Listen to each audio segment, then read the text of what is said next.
आदाब। 11 जुलाई की रात आजाद बोल इंडिया के इस वीडियो में आप देखेंगे बाब अल मंदब के करीब इसराइल का नया सीक्रेट मिलिट्री ठिकाना, यूएई के रोल पर बहुत बड़ा दावा। रेड सी में मिस्र की बड़ी एंट्री, क्या घिरने लगा है इसराइल या निशाना है हूतीस, बताएंगे हम। कतर से ट्रंप को मिले जहाज पर बहुत बड़ा खुलासा करके फंस गए कई अमरीकी जर्नलिस्ट। तुर्की में अचानक क्यों बदलना पड़ा था जहाज, बताएंगे हम। S-400 एयर डिफेंस सिस्टम पर तुर्की की बड़ी सफाई, इसराइल को भी दे डाली सख्त वार्निंग। और हकान फिदान से घबराया इसराइली मीडिया, क्या एर्दोगान के बाद वही होंगे सबसे बड़ा चेहरा? शुरुआत करते हैं इस शो की कई बड़ी खबरें हैं सर। फ्रांस की एक रिपोर्ट ने मिडिल ईस्ट और अफ्रीका के बीच एक नई हलचल पैदा कर दी है। रिपोर्ट में दावा किया गया है कि यूएई बाब अल मंदब के करीब इसराइल का पहला बड़ा मिलिट्री ठिकाना तैयार करने में जुटा हुआ है। इसराइल का ठिकाना यूएई तैयार करने में जुटा है, ये दावा है। फ्रांस के अखबार ले मोंड के मुताबिक सोमालीलैंड के बरबेरा एयरपोर्ट को तेजी से एक मिलिट्री बेस में बदला जा रहा है, जिसका इस्तेमाल यूएई, अमेरिका और इसराइल कर सकते हैं। एक खबर हमने आपको 20 दिन पहले दी थी, अब ये उसमें डेवलपमेंट है। रिपोर्ट में कहा गया कि ये अड्डा बाब अल मंदब के बेहद करीब है। यही वो समुद्री रास्ता है जहां से दुनिया के बड़े हिस्से का कारोबार और तेल की सप्लाई गुजरती है, और यहीं पर हुथीस हैं। रिपोर्ट के मुताबिक सैटेलाइट तस्वीरों में एयरपोर्ट के आसपास बड़े पैमाने पर खुदाई, जमीन के नीचे स्टोरेज और एयर डिफेंस सिस्टम लगाने की तैयारी के निशान दिखाई दिए हैं।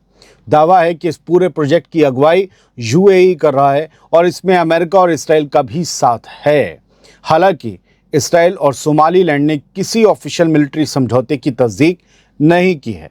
अगर ये रिपोर्ट सही साबित होती है तो बाब अल मंदब के करीब इसराइल की ये पहली मिलिट्री मौजूदगी होगी, और इसका असर सिर्फ यमन या सोमालीलैंड तक नहीं बल्कि पूरे रेड सी रीजन की सियासत और सिक्योरिटी पर पड़ सकता है। सोमालीलैंड नीचे है, सोमालिया नीचे है, यमन उस तरफ रेड सी के, और ये इस तरफ सोमालीलैंड उससे भी नीचे की तरफ। ये शुरुआत में है बाब अल मंदब की। क्या यहाँ ये अपनी चुंगी बनाएंगे या फिर हुथीस पे हमला होगा? उसके लिए मिलिट्री अड्डा तैयार हो रहा है। अगली खबर सुनिए, यहीं से है, रेड सी से, लाल सागर से। बड़ी टेंशन बढ़ाने वाली ये खबर हो सकती है इसराइल के या हुथीस के एतबार से। रेड सी की सियासत में एक और बड़ा कदम उठाया गया है। मिस्र और सोमालिया ने समुद्री ट्रांसपोर्ट और बंदरगाहों को लेकर एक एमओयू पर दस्तखत कर दिए हैं। दोस्तों, सोमालिया वही मुल्क है जिसका एक हिस्सा यानी सोमालीलैंड अलग होकर खुद को आज़ाद मुल्क बताता है। इसराइल दुनिया का पहला मुल्क है जिसने सोमालीलैंड को एक अलग मुल्क के तौर पर तस्लीम किया है। वहाँ अपने फौजी भी भेजे, ये भी रिपोर्ट आई थी। सोमालिया की लोकेशन भी बेहद अहम है। ये बाब अल मंदब की शुरुआत में बसा हुआ है, यानी हुथीस जिस समंदर में होल्ड करते हैं वहीं मिस्र घुस रहा है।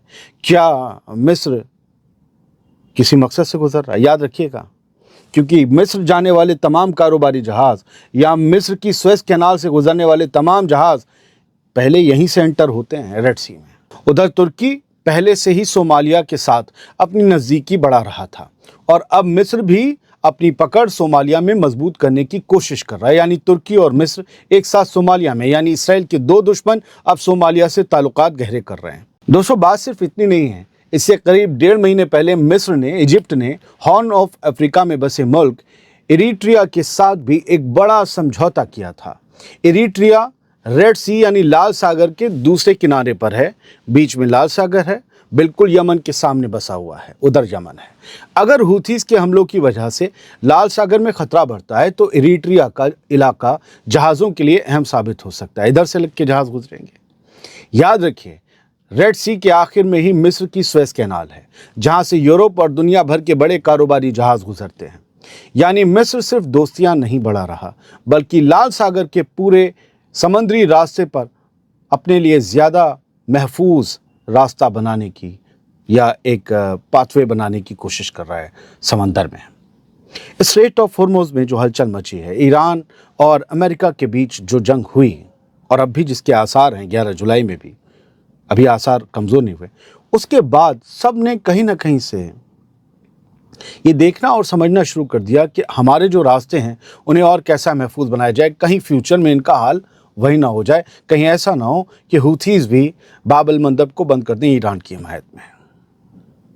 تو سب اپنے کھانے پینے اور زندہ رہنے کے لیے سب کا حق بنتا ہے، وہ کر رہے ہیں، اور وہ جو بھی کر رہے ہیں وہ صرف یمن اس میں جو ہے نشانے پر کم ہے۔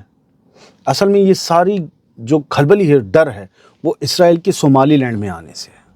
میپ آپ دیکھ کر سمجھ گئے ہوں گے کون کہاں پر ہے۔ ڈونلڈ ٹرمپ اور امریکہ کے سب سے بڑے اخباروں میں سے ایک نیو یارک ٹائمز کے بیچ ٹکراؤ اب اور بڑھ گیا ہے۔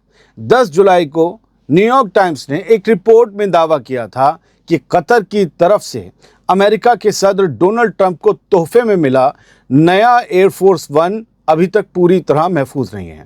امریکہ کے صدر کا جو جہاز ہوتا ہے اسے ایئر فورس ون کہتے ہیں، جنہیں نہیں پتا انہیں بتا دیا۔ رپورٹ کے مطابق اس بوئنگ 747-8 جہاز میں ابھی وہ advance anti missile security system موجود نہیں ہے جو امریکہ کے صدر کے جہاز میں ہونے چاہیے، یعنی سیکیورٹی کے اعتبار سے ڈھیلا ہی ہے۔ رپورٹ میں کئی آفیشل ذرائع کے حوالے سے یہ بھی دعویٰ کیا گیا کہ سیکیورٹی ریزن کی وجہ سے ترکی سے لوٹتے وقت ڈونلڈ ٹرمپ کو آخری لمحوں میں نئے جہاز کی جگہ پرانے ایئر فورس ون میں واپس لایا گیا، جو ان کا پہلے سے جہاز تھا، جو امریکہ کی طرف سے ہی جو پریزیڈنٹ کے لیے پہلے سے چنا گیا تھا۔ تو قطر والے جہاز سے اتار دیا گیا یا چڑھنے نہیں دیا گیا۔ ترکی کیوں گئے تھے؟ نیٹو کی سمٹ میں بھی گئے تھے 2 دن پہلے۔ لیکن یہ رپورٹ سامنے آنے کے کچھ ہی گھنٹوں بعد ٹرمپ حکومت نے ایک بڑا قدم اٹھا دیا۔ رپورٹس کے مطابق نیو یارک ٹائمز کے کئی جرنلسٹوں کو سمن بھیج دیے گئے، یعنی اب امریکہ کی حکومت یہ جاننا چاہتی ہے کہ اتنی حساس، اتنی سینسٹیو سیکیورٹی جانکاری میڈیا تک پہنچی کیسے کہ اس میں اینٹی میزائل سسٹم نہیں ہے اور وہاں سے اتار کر دوسرے جہاز میں بیٹھا دیا۔ خیر وہ تو سب کو دکھ جاتا ہے، لیکن سسٹم کی بات دوستو، اس پورے معاملے میں امریکہ کے اندر ایک نئی بحث چھڑ گئی ہے۔ سوال اٹھ رہے ہیں کہ کیا یہ آفیشل راز لیک ہونے کا معاملہ ہے یا پھر امریکی حکومت میڈیا پر پریشر بنانے کی کوشش کر رہی ہے۔ کچھ بھی ہو، قطر کا دیا ہوا تحفے والا جہاز ایک بار پھر سے چرچا میں آ گیا ہے۔ ترکی نے پہلی بار S-400 ایئر ڈیفنس سسٹم کو UAE بھیجنے کی خبروں پر کھل کر بات کی ہے۔ اس کے ساتھ ہی اسرائیل کو لے کر بھی ایک وارننگ جاری کی ہے۔ 11 جولائی کی رپورٹس کے مطابق ترکی کے فارن منسٹر حکان فیدان نے کہا کہ S-400 کو UAE ٹرانسفر کرنے کے معاملے پر حکومت کے اندر بات چیت چل رہی ہے۔ حکان فیدان نے کہا کہ کیونکہ یہ سسٹم روس سے خریدا گیا تھا، اس لیے اگر ایسا کوئی فیصلہ ہوتا تو اس میں روس کا شامل ہونا بھی ضروری ہوگا۔ اب پتہ چلا ہے روس راضی ہے، بھیج دو۔ اسی انٹرویو میں حکان فیدان نے امریکہ اور ایران کے بیچ چل رہی کشمکش پر بھی بات کی۔ حکان فیدان کے مطابق ڈونلڈ ٹرمپ کا سیز فائر ختم ہونے والا بیان اصل میں دونوں ملکوں کے بیچ ملٹری جوابی کارروائی کی طرف اشارہ تھا۔ حکان فیدان نے کہا کہ اسٹریٹ آف ہورموز کو لے کر دونوں طرف صحیح کمیونیکیشن کی کمی رہی اور آگے ایسے حالات روکنے کے لیے بہتر میکانزم کی ضرورت ہے۔ ہاں، اس دوران حکان فیدان نے اسرائیل پر بھی سخت بات کی۔ حکان فیدان نے کہا کہ سیریا میں حالات بگاڑنے کی اسرائیل کی پالیسی پورے ریجن کے لیے ایک بڑا خطرہ بن سکتی ہے۔ حکان فیدان کے مطابق انہیں یقین نہیں کہ اسرائیل ایک مضبوط ترقی کرتا ہوا سیریا دیکھنا چاہتا ہے۔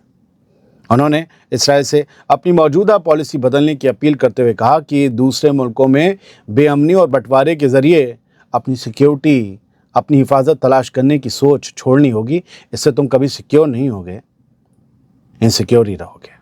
ایردوغان کے ساتھ ساتھ حکان فیدان اسرائیل کی آگ کی کرکری بن گئے ہیں۔ اسرائیلی میڈیا اب ترکی کے فارن منسٹر حکان فیدان کو بھی اپنے لیے بڑا خطرہ بتانے لگا ہے۔ یہ اگلی خبر ہے۔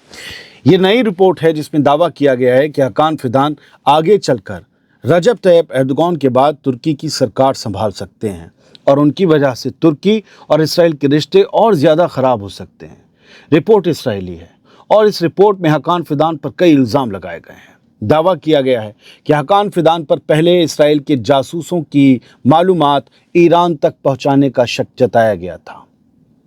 رپورٹ میں یہ بھی کہا گیا ہے کہ حکان فیدان کے ایران کے جنرل قاسم سلیمانی کے ساتھ اچھے تعلقات رہے تھے اور انہیں حماس کے لیے ہمدردی رکھنے والا بھی بتایا گیا ہے۔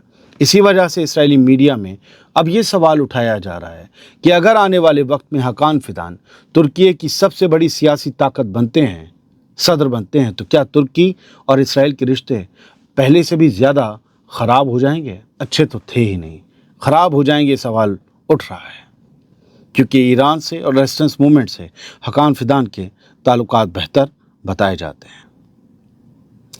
काफ़ी सेंसिटिव खबरें हैं सर, और आज दुनिया भर की खबरें, हमारा जो शो है DBKK वो आज नहीं आएगा, क्योंकि हम पहला ही शो देर में लाए, तो आखिर में हमारा प्राइम शो है वही मर गया। हो सकता है कि अभी एक और वीडियो है। सलामत रहिए, खुश रहिए।